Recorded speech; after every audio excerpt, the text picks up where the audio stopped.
Good afternoon, everyone. Thank you for joining us today at our new series we started last month called Tech for Good series for part of I4G Talks. And today's discussion is about the role of Agri-Tech in making traditional farms profitable, sustainable, and efficient. My name is Ara Fernezi. I'm the founder and CEO of Stratasys and Innovate for Good. I'll give you a brief discussion later about Innovate for Good, but a couple of housekeeping rules. Please use the chat feature to introduce yourself and talk to other attendees. If you have questions to the speaker, please use the Q&A. And this session is streamed live on YouTube. So the session today, it's going to be for 60 minutes, 45 minutes intro and panel discussion, and 15-minute audience engagement, live Q&A. We have already received many questions from the audience. We are going to give them a priority in addressing them, and if you still have time, Roberto will give you the opportunity to discuss about it. It will be exactly 60 minutes, and 5 p.m. will end the session. So Innovate for Good is an impact innovation and entrepreneurship platform. We launched it in Abu Dhabi. Our purpose is to facilitate the growth of impact innovation and entrepreneurship ecosystem in the MENA region and help build a more inclusive and sustainable world. How we do it, we curate and co-create innovation programs, industry forums, and events with our community partners to accelerate tech for good startup innovations, to enable MENA's next-gen impact entrepreneurs and engage early-stage impact investors and corporations with startups. I would like to introduce you today to our moderator, Roberto. Please take the stage. He's the Managing Director of Microsoft for Startups, Middle East, and is Asia or Africa? No, Africa. In Africa. And by the way, we have a lot of registration from Africa today. I think half of them come from there. I was telling Jesse about it today. Please, Roberto, take the lead. Now it's for you. Yeah, absolutely. Thank you so much, Ara. A pleasure being with all of you today. The topic is very, very interesting, talking about Agri-Tech with a great panel. Very quickly, I am the Managing Director for Microsoft for Startups. I live here in Dubai, covering the whole Middle East and Africa region. And my company, Microsoft, as well as other big technology players, are very keen to support startups, but in particular, Agri-Tech.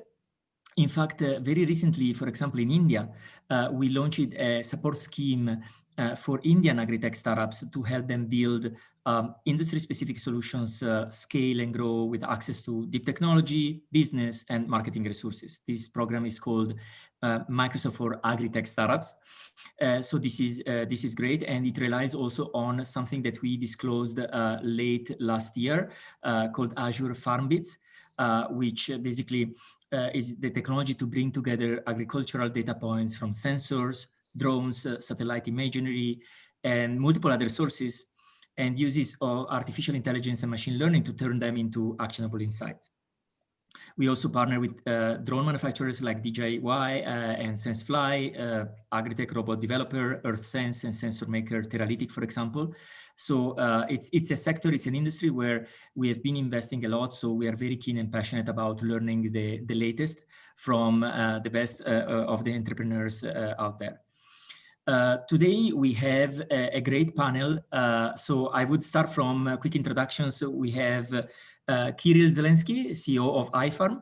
Kirill, over to you for a quick intro. Okay, I'm Kirill. I'm working for iFarm. iFarm is a company who is doing technology for vertical farming. We are trying to make food production sustainable, very, very easy and available for everyone and everywhere on this globe. And by the way, I'm a part of your Microsoft Startup program. Cool. That's great. Awesome to hear. Over to Eric. Eric Pekkeriet is an agro-food robotics program lead at Wageningen University and Research, if I pronounce it correctly. Eric, over to you for a quick intro. Yes, you could pronounce it correctly. So my name is Erik Pekkeriet. I'm the leader of the program Agro-Food Robotics within Wageningen University and Research, so responsible for the portfolio. But next to that, we also lead a European network on agro-food robotics, and we hold other position in that area as well. Awesome. Thank you, Eric. We have also Faisal Ashimari, is founder and CEO, and is working on digital research technologies. Faisal, quick intro on your side. Thank you. Being a police officer for 25 years, I understand I address food security concerns. It's a matter of national security. Using AgriTech is a key enabler to achieve and fulfill food security necessities, and in addition, prepare for the future where everyone is predicting lack of enough water and resources. Hopefully, we will be in the UAE among the leading countries to adopt high-tech and agri-tech to address such necessities. Hopefully. I'm living as well here in the UAE, so we have seen some recent investments in agri-tech startups in the region, so looking forward to see the evolution here as well. And thank you, Faisal. And last but not least, of course, we have also Jesse Forrester, who is project lead Living Machine project from Africa. Jesse, over to you for a quick intro. Thank you so much, Roberto. Hello, everyone. I hope you're doing fantastic. Thank you for joining I4G. My name is Jesse Forrester, and as Roberto mentioned, I am the lead, or was a technical lead, or the lead project lead for the Living Machine project in Johannesburg, South Africa. We built a wastewater treatment facility that ensured that we were using aquaponics as a means of growing food. I'm also the founder of a company called the Silver Capital Group, in which we are implementing smart aquaponics solutions within the Nairobi region. Awesome. It's a pleasure Thank to you be so here. much. Great. Thank you so much, Jesse. So from the introduction, we already got a sense that innovation is more important in modern agriculture than ever before. And if you think about it, the industry as a whole is facing huge challenges, from rising costs of supplies, a shortage of labor, and changes in consumer preferences for transparency and sustainability. There is also increasing recognition from agriculture corporations. Great. Thank you so much, Jesse. So from the introduction, we already got a sense that innovation is more important in agriculture than ever before. Can you hear the echo as well? And if you think about it, the industry as a whole is facing huge challenges, from rising costs of supplies, a shortage of labor, and changes in consumer preferences for transparency and sustainability. There is also increasing recognition from agriculture corporations. Great. Thank you so much, Jesse. I don't know. Can you hear me? Yeah, we can hear you, but we also heard a double. So yeah. Oh, I think there was a video played for the previous conversation, but now it's okay. Oh, okay, fantastic. Sorry for that. So I'm just introducing the topic. Basically, to set the context, in the last 10 years, agriculture technology has seen a huge growth in investment. I don't know. Can you hear me? yeah, we can hear you, but we also heard a double. So. Oh. Guys, I think maybe is the live stream on YouTube is creating this. There was a mistake, guys. There is some problem. It's fine. It's fixed. It's fixed, so we can go on, right? Sorry to the audience for that. So we were saying that in the last 8 to 10 years, AgriTech has seen a huge growth in investment with about $7 billion invested in the last 5 years and about $2 billion in the last year alone. So major technology innovations in the space have focused around areas such as indoor vertical farming, automation and robotics, livestock technology, modern greenhouse practices, precision agriculture, and artificial intelligence, blockchain, for example. So I would start with the first question for the panel. Very broad, high level to introduce the topic. So what is AgriTech and why it matters to traditional farmers? Who wants to take it first? We want to go with Eric. You want to start from this question? Yeah, I can try. So what is AgriTech? Yeah, well, I think we have AgriTech from the beginning of agriculture. When we use tools to do this, but now these days it becomes more intelligent and we add a lot of new technologies and it also comes from other industries. That makes it, I think, very interesting and powerful. So we are heading to a situation where we can do autonomous farming, and that would be very interesting because then we can scale, produce food wherever we like. And for that reason, we need the IoT, we need data, we need new sensors, and also actuators to be able to do that. And we are heading in that direction, but it's also a new field and area for many stakeholders in this whole domain. And also the other way around, technology people don't understand farming very well. So that's also a laugh sometimes. But these two worlds come together, and I think that now we call it AgTech. I think perhaps that's the essence. So the two worlds are coming together and try to do something new, which is autonomous farming. And that's very challenging and very interesting for the future. Thank you, Eric and Kirill. Why do you think this is relevant to the traditional farmers? How do you see, from their perspective, how they see this coming? How do you see the change happening? Actually, I think for traditional farmers, it's interesting because they can produce more and they can produce closer to consumers and they can produce cheaper. And they can just move production close to consumers and produce it and eat it immediately, let's say, together with consumers. And this is actually, AgriTech is our company is also started with this idea. Our company started by people who wanted to eat well, wanted to eat tasty, and then it was just technical people from software business who know how to cook but doesn't know anything how to grow food. And then we started to combine our knowledges and wishes to grow automatically together with people who know how to grow. Great, thank you. Thank you, Kirill. Jesse, what, from your perspective, how do you see the whole AgriTech change happening in a continent like Africa? Yeah, that's a great question. I think that when you look at Africa, you see a continent with extreme potential. I think we were just discussing a little bit earlier where Faisal was saying, you know, either Africa could be the breadbasket of the world, or it could continue in sort of like the notion of a starving continent. And, you know, I think that in terms of, we have the biggest amount of arable land in the world. I mean, I think 28% of rainfall actually falls within Africa. And so I see there's a massive opportunity. And then if you couple that with the fact that a majority of Africans are young, aged between 15 to 22 and are set to be, this is the century for the African continent, right? And I think what I would see particularly as a change is, especially when you're talking about AgriTech, I think it's going to be different in different parts of the world, right? Like, it doesn't mean, as you said, you can do precision farming, which is AgriTech. You can do robots, which is AgriTech. So the variety of different things. And you also have to find that really nice economics balance, like what makes sense financially and what actually is going to benefit a few people who are actually doing agribusiness. So, you know, I see a lot of young people, especially in my generation, people I've been talking to, you know, I'm a young person, I'm in agribusiness. Almost everyone I know in Nairobi has an agribusiness. So I think the sentiment is beginning to change.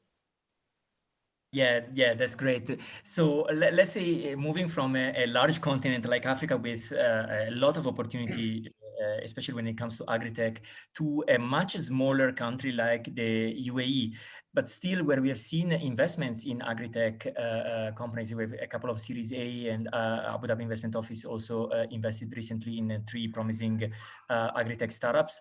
Faisal, how do you see it, AgriTech, from the UAE perspective?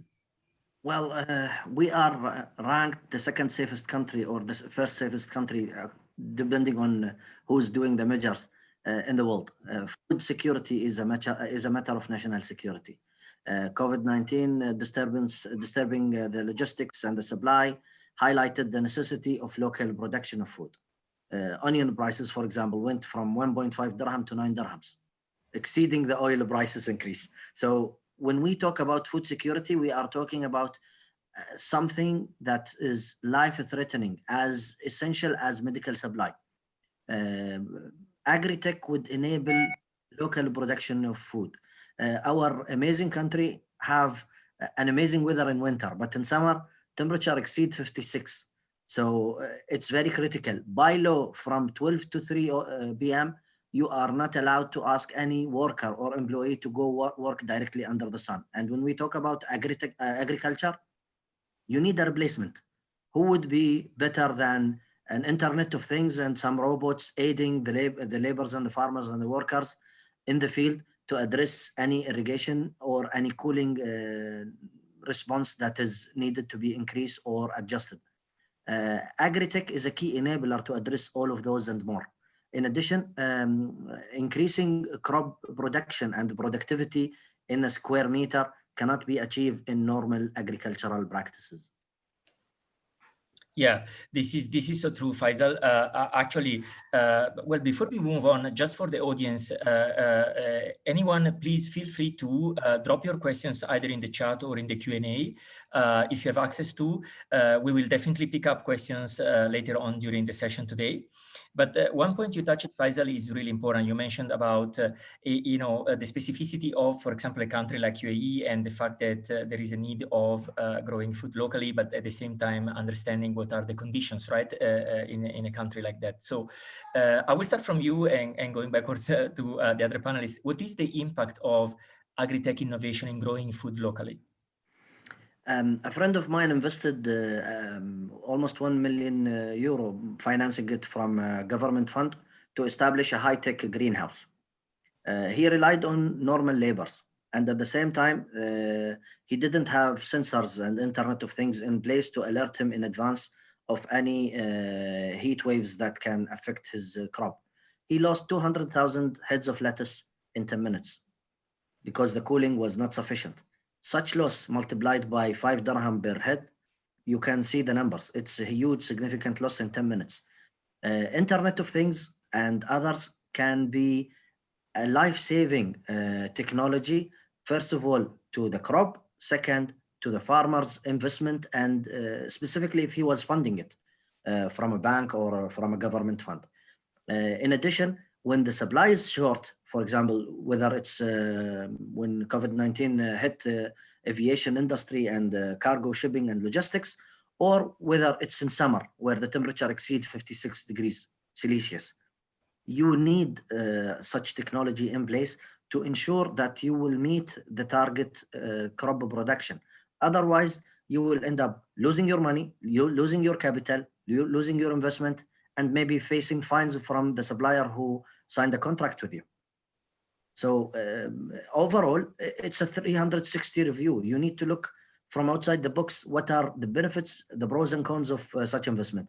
Yes, it needs bigger capital, but if we want to address food security, food supply and logistics, and expected food hunger and water shortage globally, then we need to look at agri-tech as a key enabler to address future prosperity.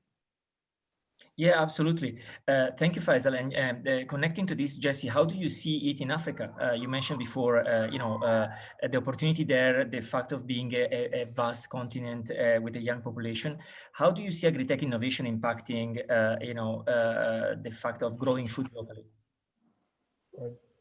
I think when you're looking at agri-tech, obviously, you have to consider the whole value chain of agriculture, which is just a huge thing. So apart from growing it really, really well, you also need to, as you mentioned, supply chain and logistics, which does tie back into agri-tech as a whole, right? And so for what I see is that there are a variety of different actors already coming up. So lots of fintech funding has been coming into the continent. I think it accounted for, maybe 60, 70% of funding, total funding towards the continent. So that's access to financing for farmers. We're seeing these different schemes for aggregating farmers into one piece of land. That's quite low tech. But then now you're seeing precision agriculture coming up. You're seeing, implementation of IoT. You realize, so it's really interesting to see how it's going to take shape. And I think that, as you mentioned, Africa actually imports between $40 to $50 billion of agricultural products every year. And, we could go from doing that towards actually producing a ton of agriculture. And I think we could be more competitive than anyone else in the world, right? Regardless of however you played. So I do see it having huge potential depending on where you are in the value chain. And, I think my advice or kind of my thoughts to young people who are watching is Agri-Tech is where the money is, right? And you also make money by doing good. So I think that's my contribution. No, this is great. I mean, it's it's the advice of following the money, but also I loved your last sentence. You also make money by doing good, which is connecting to tech for good, innovate for good, and leveraging technology for the greater good and having societal impact, which should be also one of the metrics we should be looking at businesses probably going forward. So thank you for mentioning that, Jesse.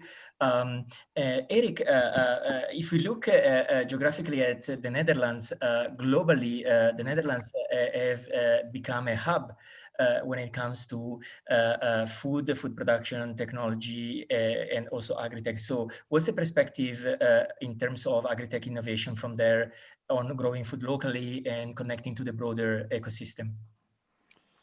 Yeah, it's true that the Netherlands is a hub, and many flowers are also sent by plane to the Netherlands and then sent back with other distributors. That's not the way we should go. So even our Dutch government is transforming a little bit to, so we are the second exporter in the world, this small country as we are, from agri-food products.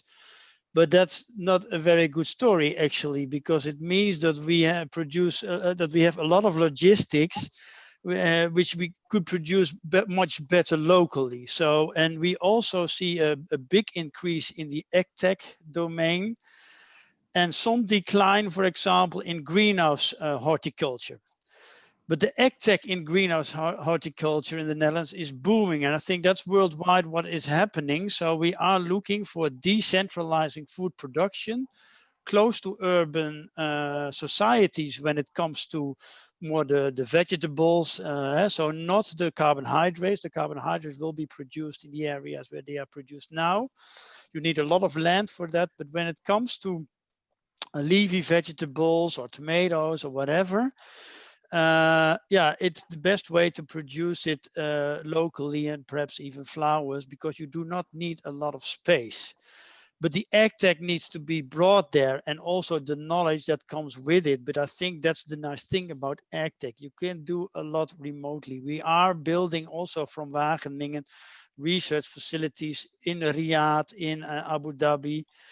So we have some experience there as well, and in some cases we see problems earlier in the Netherlands, what's happening there, then they see it themselves. So with the IoT we can follow a lot, of course, and I think that's also a big contribution of you guys, Microsoft, so that you connect the world and you can do a lot remotely. Nevertheless, you need still a lot of experience and also grower knowledge, and that's the challenge for the next decade: how to capture that that skill, what still is part of the human being, to more automated systems. Then you can even scale even much better, faster, and whenever you like. And that's what investors like, to be independent of all people interference, and secure food for the urban people, because that's where the world is moving to. So in the past we had much more rural area, but now it's changing, and also the workforce is changing, and we have to feed cities now, and that's a different story. Absolutely, Eric. Love some of the points you mentioned on the skilling and how the human factor is impacted from technology. Of course, this is extremely important. We're going to touch base later on in the conversation. You mentioned the point on distribution. So a question to expand on that to Kirill. So how this agri-tech innovation then is disrupting the global food supply chain? You mentioned, Eric mentioned the example of Netherlands being an exporter and touching on the integrations and distribution and how technology can impact remotely other countries globally. But how do you see, Kirill, from your point of view, the whole agri-tech disrupting the global food supply chain? Actually, it's I would say it might totally disrupt supply chain and totally change industry, because in some traditional things, supply chain will be just shortener, and instead of 7 steps, we can do only 2, just produce and sell immediately, and even produce inside houses. It's actually in our dream, every house should have own food production, own farm, which not just give us enough food and to avoid all kind of hungers everywhere, but also it's next level of freedom for people everywhere. If you can produce food everywhere, that means you can live everywhere, even on the moon. So if technology allows you to do that, you don't need supply chain, you don't need any kind of help. You just like personal computers 20 years ago, when first it was only for programmers, then for just certain amount of people, now for everyone. Everyone can open it, use it, connect to internet, and doesn't think what happens inside. Same story, we do believe it will be soon with food production, especially for vegetable production. Maybe it will be a little bit more difficult for meat, because we do not have yet seed for meat, but everything else, it's just totally change whole industry. Yeah, I have to admit, Kirill, I was skeptical at the beginning. Living in a place like Dubai, which is mainly, you have a lot of desert around. Some people were advising me, hey, why don't you try these tomatoes that have been produced in this farm? And say, really? Tomatoes? Are there tomatoes that have been growing here? Coming from Italy. I mean, we are very keen from the south of Italy, all the beautiful tomatoes we have there. But I tried them, and actually they are quite good. So, and it's quite if you stop thinking about it, it's quite impressive that this is happening, right? So it's yeah, absolutely. And if we can have totally controlled environment inside, then we are like a god. We can do whatever. We can install climate like in Italy and get the same results. Not to brag, but there are already some farms export vegetables and fruit to Europe during winter season. Yeah. Yeah, with the season changes, all the climate changing, there is a redefinition, of course, of what used to be, consolidated in many years before. This is great to see. So then, how startups are using technology? And there are some questions in the chat about this specific point. So how startups are using technology like artificial intelligence, IoT, that has been mentioned before, to make farming efficient and profitable? Maybe Kirin, starting from you, you mentioned you are a startup in our program, but regardless of Microsoft, I mean, whatever technology, vendor agnostic. So how startups are making use of this technology? Okay, for example, artificial intelligence. What am I trying to do? I'm trying to collect lots of information. I'm making pictures out of crops, and then I have cooperation with agricultural universities, and then we are trying to recognize bad pictures, and we are teaching our system recognize it automatically. What happens? Do they grow in the right way, if there is any diseases or not? And then our system start to understand step by step more information we're collecting, more understanding what to do, how to change climate inside, or add some fertilizers, or reduce temperature, and then our system do it automatically already without people participation. Same with drones we are using. It's just one is flying around me. and drones are flying, making thousands of pictures per minute, and then our system automatically recognize what to do. And then it's about economics, it's much cheaper than people would be going, taking picture and understanding what happens. Now all things are doing by computers, and we are storing it on Microsoft servers, and then our system understands that, okay, on this farm we have to adjust temperature, or we have to reduce light, or change spectrum to get more tasty and better results. Maybe sometimes it's even more, sometimes it's just other color or test, but we know how to adjust it. And then by doing that, we can get more results without human factor, without mistakes, and we can just produce more. That means economically we are more let's say feasible with our farms. We can sell more, we can earn more money. Yeah, absolutely. So you're saying basically the cost of implementing this technology and having, the scalability happening through technology can, of course, make the whole process more profitable. The unit economics are making sense, right? So Absolutely. And then my paying less for labor. yeah, absolutely.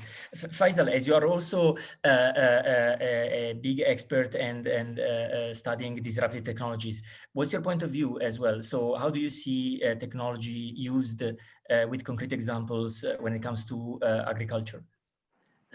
When we calculate the cost of the crop, the accumulated cost comes with an exponential factor when we use technology. So the resolution would be not to adopt small and medium farmers scale, trying to adopt high-tech and agri-tech solution individually. No, we need government entities or private sector umbrellas, or even financial entities like banks and others to come up with a resolution with high-tech companies to provide such technology. Abu Dhabi Investment Office can invest 100 million or even 100 billion. They can afford it. But when you go to a farmer whose land barely produce a crop worth 100,000 dirham or $30,000 a year, you cannot ask him to consider adopting AI or robots or drones in crop production. So the resolution would be coming up with a model of an association or an umbrella of technology provider, a partner that can help. First of all, as Kirill highlighted, the automation of the service of inspecting the crop would reduce the operational cost and will ensure that the crop productivity is as high as possible. But when it comes to the capital investment they need to do initially in adopting technology and to cover the learning curve, they cannot afford doing it. So we need companies like Microsoft and the others to come up with a solution, a BOT with the government or independently, or an association that banks and financial sector, they have fintech. We need AgriTech in place to be adopted. Saying this, a round table with the stakeholder addressing such concerns is essential and a necessity. If we don't do it today, let's say you are in your office and me in my office, and we don't talk about food security and agriculture for the next decade, when with the amount of deforestation and desertation is increasing, resources of water is getting short, population is going sky high, and no food is enough for human beings. What would be the alternative? People will die. It's a life-threatening challenge that we need to address today. Yeah, great point, Faisal. I love the point you mentioned about the association, meaning it's an ecosystem, right? So it's public sector, private sector, it's technology companies working together, and it's redefining also the metrics through which we measure success. It's societal impact. It's for us, but also for the next generations. So if you provide me a technology that I cannot afford buying, what would be the result? I will never use it. Yep. Yeah, it has to be something that is going to address the needs of who is going to use it, right? So that's exactly why we mentioned that we developed this scheme for agri-tech startups. We did this in India to start with, and the developers, as we have a big R&D center, so the Azure FarmBeat solution has been developed exactly to make it easy for people who don't necessarily have the skills in artificial intelligence, for example, just to turn the data that is collected into insights that would be more digestible from people that have less access to that knowledge or to the expertise. Frankly, Roberto, I didn't have a clue that Microsoft had that initiative before you spoke about it. We need to have such best practices, whether Microsoft approach or iFarm or Jesse's project or Eric research in the universities, in some sort of showcase excellence model, benchmarking or enabling those who are interested in gaining more knowledge and insight on this those technologies to adopt it, make it easier for them to approach us. 100% agree. We can keep, of course, discussing. I mean, thank you, Ara, for this. Thank you, Ara, for this. Exactly, we need to talk more about success stories, what is really there, and get feedback engagement with the audience to have this conversation going. It's not just one single event, right? Back to Jesse. Jesse, then what's your point of view as the Living Machine project? How do you see technology? Some examples you want to share from your perspective? No, I definitely see a lot of, and I was just following the conversation going, especially with what Kirill was saying, with every single home having its own food production system. And I think in many ways, in parts of sub-Saharan Africa, I mean, especially in urban settings, you have this SAC sort of like technology where you just have things growing there. But to answer more in terms of technology, I do see it being a very multifaceted problem. So when we're looking at the Living Machine, as I said, I'm an entrepreneur in the water, food, and energy nexus. Those three things are heavily combined, especially when you're trying to solve a variety of different issues. And so you can imagine if you're doing, say, a vertical farm somewhere in Kenya, if you don't have access to a sustainable grid, then that becomes an issue, right? If you don't have access to good roads, particularly, or that becomes an issue. So there's a whole like infrastructure play there. So with Living Machine, what we realized is that we could actually create a closed loop system that would filter waste gray water and then make that into clean, clean, non-potable water that we'd use to grow and have some aquaponics as well. So that really worked fantastically for what we were doing. But what I've seen actually here is that there's a huge problem with data. So we don't really know how much food waste goes, or kind of how much do we actually lose. We don't have a lot in terms of numbers, and I think that's a huge part to play, which IoT comes in, even with artificial intelligence. I like that Kirill has a drone on his back. So you can imagine, I think one of the people I met at the Zayed Sustainability Prize was someone who, I think his name is Ashwin, with Sirius Imaging. And they use drones to actually, map the plants, and they can actually use that to check which plants are diseased, etc. So you can imagine something like that. If you have the ecosystem play that Faisal is talking about within Africa, and you've got this massive farm that you don't particularly need super high tech, but you're using this to minimize food waste losses, you're talking about a lot of food being generated for a lot of different people. And now if you're looking within a particular greenhouse, because a lot of people who are doing urban farming, and you've got stuff like computer vision and artificial intelligence, and you're able to actually predict growing patterns, you're actually able to tell farmers this fertilizer is working for you. There's so many different applications that we could use that would benefit the continent and the world at large. I was just reading a World Bank report, and they're saying Africa has the technology and the knowledge to feed Africa. Right? So forget all the aid that we've been receiving, because that clearly hasn't been working.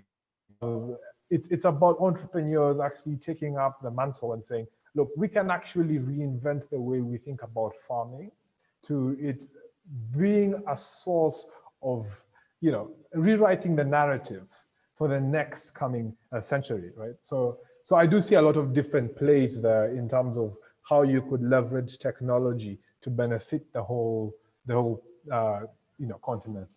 Beautiful. No, yeah, a lot of opportunity ahead, and looking forward to the journey ahead. Actually, it's going to be very exciting, interesting. Eric, to you, one question is then, we talked about the technology and some examples, but then how agri-tech startups can be attractive to investors? This is a question that we got in again, some of the people asking in the chat, and we got so from people registered to the webinar as well. Yeah, so we talked now about the vertical farms and the really high-tech things, so close to well-paid urban societies. I think we should also face Africa and Asia, where half of the... Eric. We lost you. You lost me. Do you hear me? Yes, now I can hear you. Oh, sorry. I hope it's good for everyone. I don't know what happened, but I will try again. So I think it's important not targeting only so the high income urban societies. If we look to Africa and Asia, more than half of the world population is living there, and they are all on smallholder farms. So small farms. But also that environment is changing. Perhaps Africa not that fast, but Asia, you also see that there is urbanization going very fast, and also the rural area is aging. So the farmers there are older than their children who are not working there anymore. So they are moving to urban societies, and I think that will also eventually happen in Africa as well. So we need technology, and that's one bit. So do we have the workers for and the knowledge on agricultural farm work in the future? That's one issue, knowing that we have to feed these urban cities much more than only our family. And on the other hand, we know that when we look to availability of water and nutrients, also a very beautiful country as Africa, is only producing 10 to 20% of its capabilities. So, and even Europe, in the Netherlands, we are, I think, 70, and to the eastern Germany, close to 80% of the resources which are available, and what we produce on value on that land. But also in Eastern Europe, it will not reach 50%. So we have still a huge potential of gaining more yields, but also value from our fields. And I think that's where AgTech could come in, also in these areas, also in Africa and also in Asia. And if you have technology, it could be small robotics, it could be sensors, it could be remote advice, all these things that could lift the 10% yield we have now to 100%. It's a huge value, and we need that resource from the soil. So we really need every square meter to produce the world increase to urban societies, and there will be more logistics going to urban societies when it comes to carbohydrates.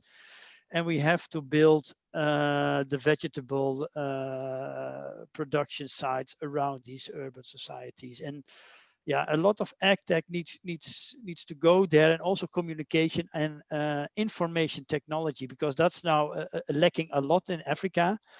So there's a very poor infrastructure on ICT, and we really need to help them because then they can fly. It's a beautiful country with great potential, ideal climate to produce year-round, much more than in Europe. So why not getting this, especially on the equator area? It's a perfect climate to produce really fast and to help the world feeding.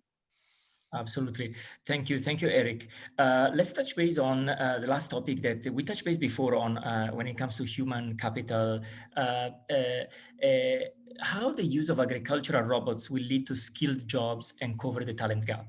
I will address this question to Kirill and Faisal. If you can keep your answer short, so we save time also to answer some of the questions we received through the chat and from the people attending today. I would say using robots in our industry, in our farms, is okay. From one side, we need less agriculture guys, because we understand it and our system understands, so we don't need them anymore. So many of them. But from other side, we need more skilled technical guys. So I would say that we are just switching up from agriculture to technicals. And we need more of them and less agriculture guys, because we just need some people who are developing these growing recipes and understanding of our system, and then we need more technical guys, which are highly available everywhere. So I would say we're just switching. Sure, Faisal. Well, we need to have a hybrid model. We cannot automate the whole cycle. It's not because technology cannot do it. It can within the next decade or so. But lots of countries didn't reach the amount of wealth some European countries have, where the ethical question came, should we work to live or should we live to work? They are still looking to have food on their plate.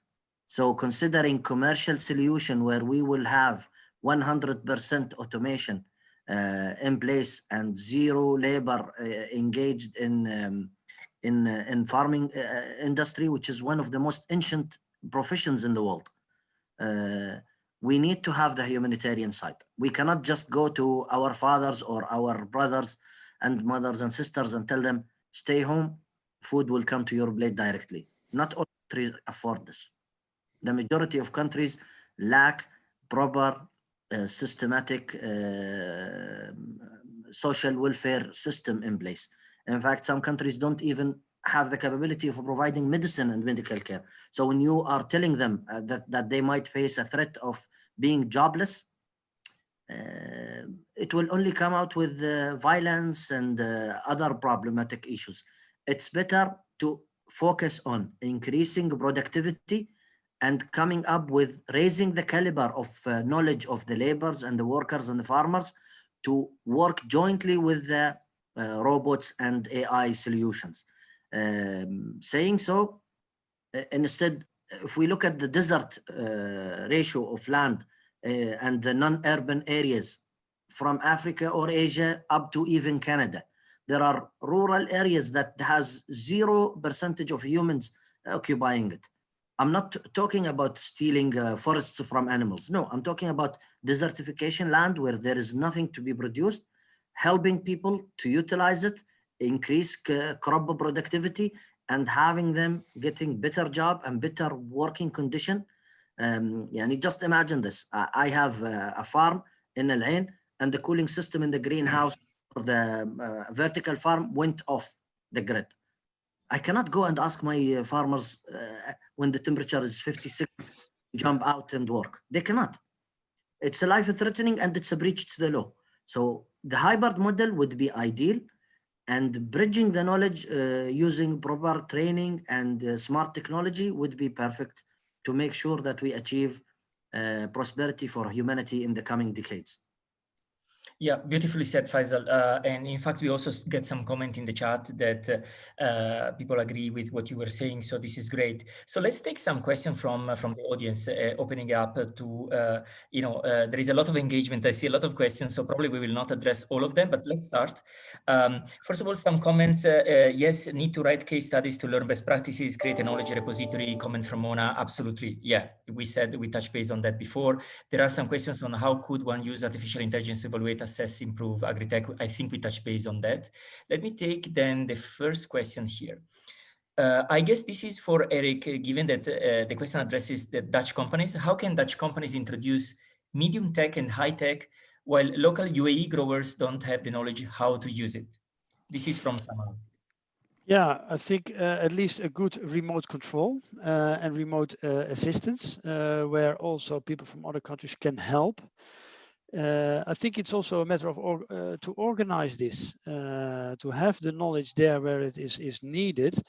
And eventually, probably they also have an iPhone or a smartphone, or so they can work with that high-tech technology, and it works. So if that is even much more complex, I think, than a climate computer, than in a greenhouse. So it's also making technology very robust, but of course you also need some interaction and some external support. So connectivity, IoT solutions where you can jump in and also make use of existing technology. So smartphones can also be part of that technology in that AgTech solution as well. And that's, I think, the nice thing. So we have a lot of computer power already available, and you have even the smallholder farms in Africa have these kind of tools available. How to get best value out of it and connect sensors to it and communicate very, very well with a webcam to people who know about these things. Yeah, thank you, Eric. Going to question, please. One question here. Go ahead, Ara. I don't know if Eric or Kirill can answer, or maybe Robert, you can answer. So today we're receiving a lot of requests from the very early age startups asking about how they can get access to funding or access to, I mean, it could be non-equity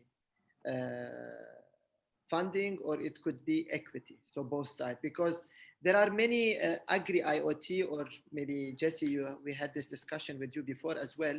We have a lot of entrepreneurs, a lot of innovators around the world today. They have products. I mean, Kirill, maybe you can share a story as well a couple of years ago about how difficult it is to get funding. So if you are going to achieve what Kirill is saying and Eric what is saying and what Faisal and everyone, we need some sort of funding. Maybe, I don't know, this requires some sort of governance, or it needs to be done more on a local basis. How do you see, for example, from your side, Roberto, or Eric, you being from Wageningen, or Eric, you from Microsoft for Startups, how do you see this happening? I mean, they're asking these questions, and what are the boxes that you tick saying, okay, this is the startup that I will accept to fund, or what programs do you have? So I hope the question is clear. Sure. We should start. Go ahead. Yeah. Yeah, what I see is, of course, you need a good idea for a product and a good story. So for a good plan, there was always money, and I really believe that. It looks stupid, but it is the truth. If you have a good plan, you will find your money. So, and if you didn't find money, your plan was not good enough, or you didn't communicate it very well enough. So I think that's key. So what is your product? What is the benefit for the user? What are the users? So make a business plan from idea to success.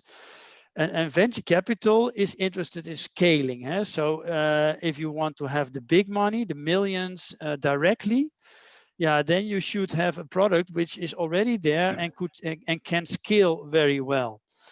But there's so you have a startup and a scale up. For the scale ups, that's even much more clear, because you then already have quite a successful product, and then you can scale. So the difficulty, I think, at the startup, how to find money, and really, you have to invest a lot of effort with time to build a good plan, because that's not easy to build a good plan, and to test something, to find some sponsors, and try to start in your own area. So you have to informal invested and a formal invested, but informal invested are usually friends from the neighbor, a group of people who join and try to interact with them, negotiate. But really, it will cost you a lot of effort. There's no easy money at the beginning. If you have success, the scaling will go fast, but at the beginning, you have to put a lot of effort and a lot of sales to get your idea ready for funding. And that's important to do, and don't give up. That would be my story. Yeah, spot on. Can I give a small example, if it's okay? Yeah. Absolutely. Go ahead, Faisal. 4 years ago, 5 years ago, I met someone from a company called Desert Control. They were developing something called liquid nanoclay to reduce the amount of water consumption in the desert sand. Our sand is lacking minerals and cannot preserve water at all. Yani, if you drop a bottle now, in 2 minutes, you need to put more water instead. Otherwise, you need to create a composite soil by doing composting and doing clay mixing, etc. They came and they approached me as an individual. I was establishing a farm for my family. We bought it in Al Ain, and they said, we are interested in doing some research through some friend in Masdar. I said, great, let's do the research together. We installed the sensors, and they did the liquid nanoclay injection, and we did some tests in the field. They won after the results they found in our farm, Expo Live Award, $100,000. For us, it was an experiment. For them, it was an opportunity to showcase the practicality of their solution and to participate in awards globally. Even BBC and CNN were interested in highlighting it with the local media. What I'm saying is, if we have a successful proof of concept project on a small scale, you will get research institution interested, you will have the media coming on board, and then you will have funding and investors jumping in. Start small, you can grow big. You can start big, but you need the enablers to achieve that. And definitely an ecosystem is a necessity, but not everyone is fortunate enough to be part of an ecosystem that work practically solid. Yeah, so choose your launching customer very carefully. Yeah? So I think that's also very important. Choose your stakeholders carefully. Who are the best ones to launch my product or to build my product with? I think these are very important questions. This is great. I mean, spot on to both Eric, Faisal. I guess you gave a lot of great advice.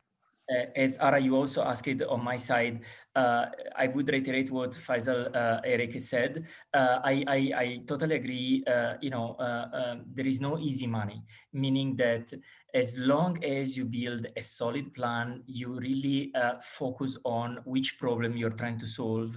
And the money is not going to be an issue. There is money in this region as well, for example, right? But you need to tackle the real problem. You need to have solid plan, a great team on board, and build those relationships. So it's a lot of work to build those relationships, and that sales job at the beginning, right? To put the word out and etc. So that's not easy. We don't do equity funding ourselves. So the way we help, for example, is connection to investors for startups that are interested to develop on Microsoft technology, or and the core of the program that we have is access to technology, access to markets.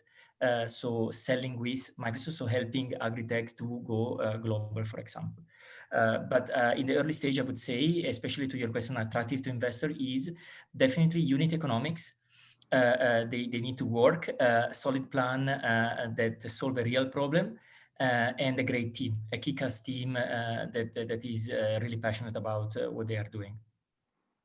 I guess we have time for... And I would add just one thing, that and be ready to repeat your homework and speak with investors, because I'm still speaking with maybe from 3 to 5 investors per day from over around globe, and it's no way you will just get you in one click. You have to work, even if you have good plan, good team, everything.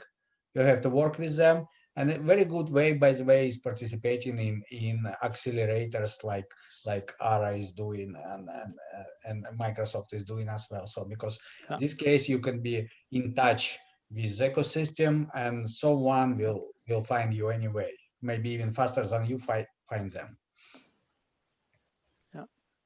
Yeah. All the universities have incubators, and but also big companies have incubator facilities. Try to be part of that ecosystem. I fully agree. Yeah, thank you. Absolutely, yeah, great point, Kirill. Maybe we have a couple of minutes left. Maybe addressing Jesse, you didn't answer this question. So if you have any thoughts on these specific questions, there is also a question specifically for you. This would open a whole new topic, so maybe a short answer there, but would not AgriTech affect the demand for labor negatively and increase unemployment rate in Africa? So if you want to comment on both. Right, thank you. I definitely think some advice applies to where you are in the world. If you're raising money in Africa, it's incredibly difficult.